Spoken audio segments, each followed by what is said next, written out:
Tu jau ilgāku laiku meklē atbildi uz jautājumu, kā notievēt, un saņem kā likumā atbildes vajag mazāk ēst un vairāk kustēties, un citus variantus, kā ātrāk nomest lieko svaru. Jau ir zināmi vairāk nekā 2000 dažādi notievēšanas veidi, un tev vēl līdz šim brīdim nav ideāls figūras. Ar katru reizi paliek arvien grūtāk un grūtāk atbrīvoties no liekā svara. Kur ir problēma? Vai ir jēga bezgalīgi eksperimentēt ar sevi?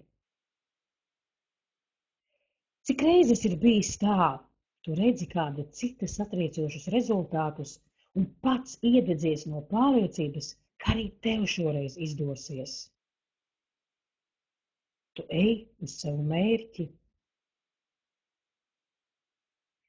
Tu tici, tu saņem visu savu gribas spēku dūrē, un kārtējo reizi tev ir cerība, kā viss izmainīsies tavā dzīvē.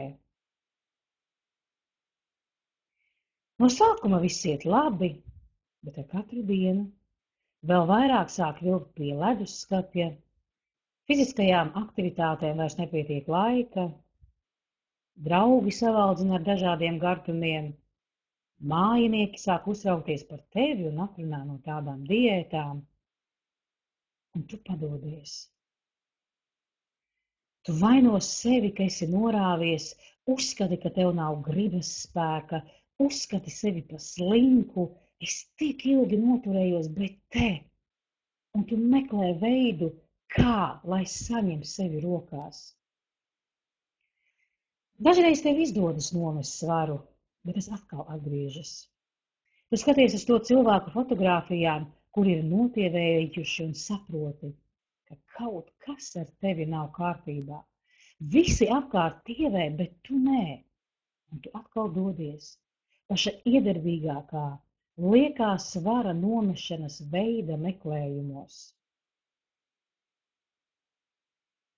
Un tu atkal satiec jaunu diētu, un atkal viss sākas no jauna, un uzrodas vēl lielākas bailes vilties un tikt apmānītam.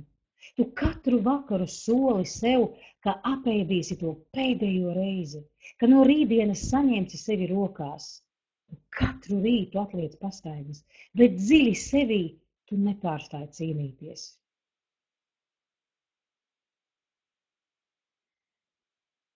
Kad tu atsaki sev tajā, ko tu vēlies, kad tu ēd to, kas tev nepatīk, kad pārpūlies sporta zālē, kad tīri aknas un zarnu traktu, kad dzer ūdeni spaiņiem, kad rīj aizdomīgas tabletes, ar ko tu cīnies? Tu tiešām domā, ka māte daba ir izveidojusi tauku atlikšanu, lai tevi sadusmotu? Vai lai pārbaudītu tavu gribas spēku, vai arī visums tevi soda par vakardienas bulciņu un desu maizi? Tu tiešām tici, ka tavs organisms vēlās tev nodarīt kaut ko sliktu? Tu tik tiešām tam tici? Tu laikam esi aizmirsis, ka cilvēks tā ir bioloģiska būtne. Kā bioloģiskai būtnei mūsos jau ir ieliktas izdzīvošanas programmas, pašas nepieciešamākās un pašas vecākās – elpošana, ēšana, izdalīšana, vairošanās. Un tagad pasaki, kā tavs organisms atreaģēs, ja tu nolemsi pārstāt elpot, pārstāt ēst, pārstāt izmest atliekas un tā tālāk?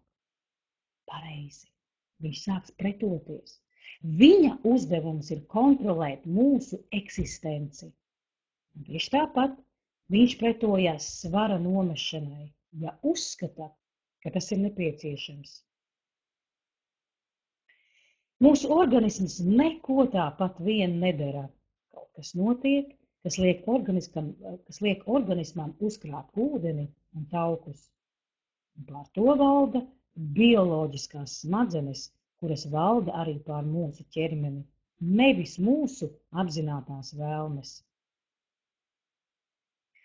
Jebkurām izmaiņām ir savi dziļāki iemesli – slimība vai nespēja, liekais svars vai svara nepietiekamība.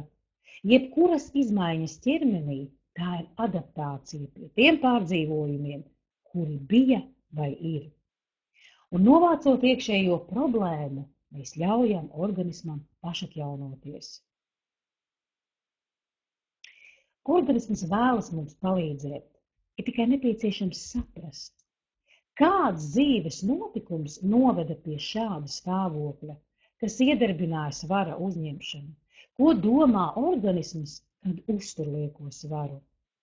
Kad mēs saņemam atbildes uz šiem jautājumiem, mēs varam sarunāt ar savu organismu.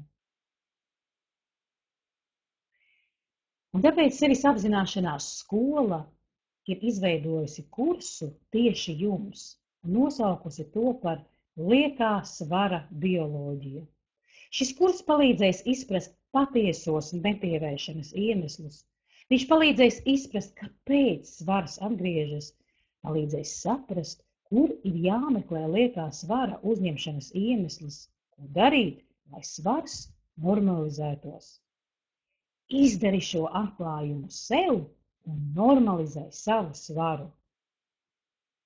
Kursā tu iegūsi ekskluzīvu informāciju, par to tev nepastāstīs neviens dietologs.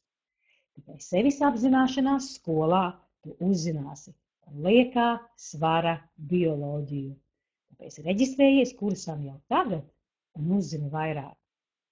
Veic šo pirmo soli pareizajā virzienā un izej no aizslēgtā apļa.